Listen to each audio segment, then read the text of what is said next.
Today we will explore those old-school stories from places such as Sumer, now located in modern-day Iraq, and Greece, where gods and monsters played the roles of superheroes and villains in their era.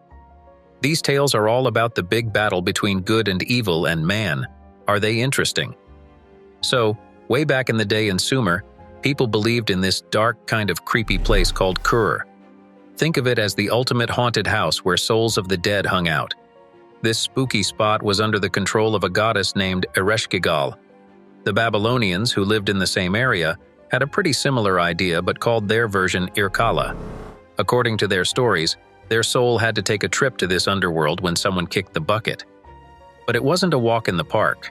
There were 7 gates to get through, and each one had a tough guard.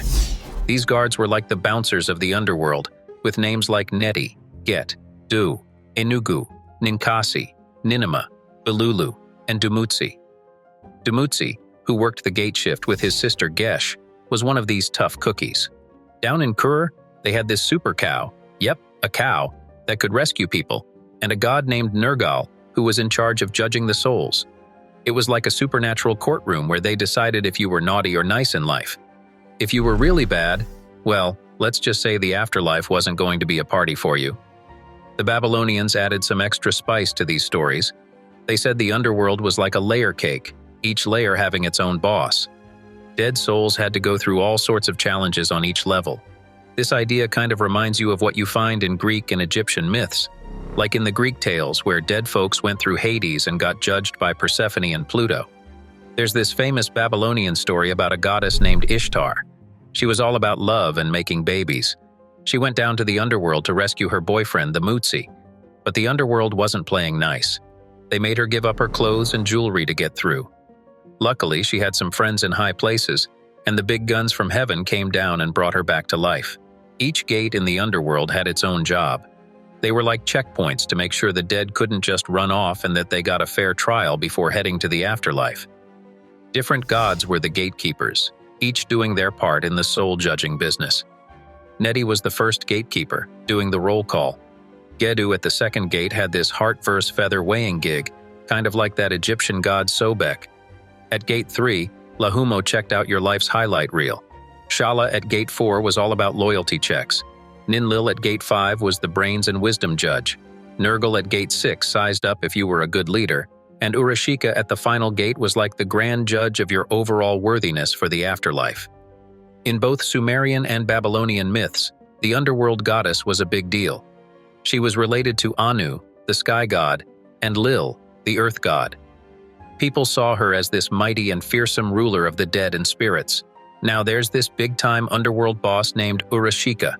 This deity was known for looking after these really special souls called Transdigridian snake gods. Sounds pretty intense, right? Now here's a cool connection. Back in 1903, some archaeologists dug up these statues of snake goddesses in Crete, at the Minoan Palace of Knossos. These statues are super famous in ancient art. They show women all dressed up fancy, with bare chests, holding snakes. Some folks think Ereshkigal might have something to do with these snake goddesses, maybe like distant cousins or something. Then there's Ninkasi, a Sumerian god who's all about the underworld and infertility. He's often shown as a serpent or dragon and is a big symbol of rebirth. He's kind of like the Greek Asclepius or the Egyptian Wadjet. Ninkasi's stories often talk about plants and how their dying is linked to his trips to the underworld. He's also got some ties to ancient party rituals, with links to wine and beer. Sounds like he knew how to have a good time. Ninshubur is another Sumerian deity, and she's all about healing and medicine. You can compare her to the Greek Hygeia. Both of these goddesses were often shown with a serpent, which back then was a big symbol of healing. Ninshubur was also tight with Ishtar, a Babylonian goddess who was into love and war. Now, onto Liliki, also known as the Phantom Maiden. She's got connections to both the earth and the underworld. She's often described as an owl or a deathbird goddess, and some say she's a darker version of Inanna. In one story, she's chilling in a world tree with a snake in the roots, maybe showing she's got some control over the underworld. Lilitu and Lilu are these demons in myths, kind of like Lamashtu, who were not nice to pregnant women and babies. This idea pops up in Jewish texts too. In some Jewish folklore, Lilith is seen as Adam's first wife, made from the same clay as him. Speaking of Lamashtu, She's a pretty feared figure in Mesopotamian myths. Think of her as the ultimate bad girl: lion's head, donkey teeth, bird feet, and a whole lot of evil deeds, especially towards moms and babies. She's often compared to the Jewish Lilith or the Greek Medea. Let's talk about serpents and dragons. In ancient stories, these creatures were seen as super powerful and sometimes evil, like Tiamat in Mesopotamian myths, who was all about chaos, or Python in Greek myths, seen as evil. Even Chinese dragons had underworld connections. These creatures were like the ancient world's version of magic and mystery. Over in Babylonian myths, there's Tiamat, the goddess of the salt sea. She's usually shown as a dragon or serpent and is big on chaos and creation. There's a story where Marduk splits her in half to make the sky and earth. People see Tiamat in different ways, like a symbol of nature or a warning about chaos and disorder. In Greek stories, there's Ophion, a huge serpent or dragon who ruled the roost with Eurynome before Zeus and the gang took over. Ophion's sometimes linked to the world's creation. There's this thing called the Orphic egg in these tales. It's supposed to have the whole universe inside and gets opened by either Phanes or Ophion, who becomes Phanes. The egg, usually wrapped by a serpent, is all about life and death. Zeus had a massive showdown with Typhon, a giant monster in the early days. Zeus won and sent Typhon to Tartarus, a super deep and dark pit, where he's chained up till the end of time. There's also this old Canaanite text about a demon king named Habayu. After a wild party thrown by El, the king of the gods, Habayu takes down El. El was drunk and got ambushed by Habayu, who did some really nasty stuff to him. El ended up in the underworld but got brought back to life by Anat. Now let's talk about satyrs and goat demons in Greek and Roman myths. Picture this: a dude on top and a goat on the bottom, complete with horns.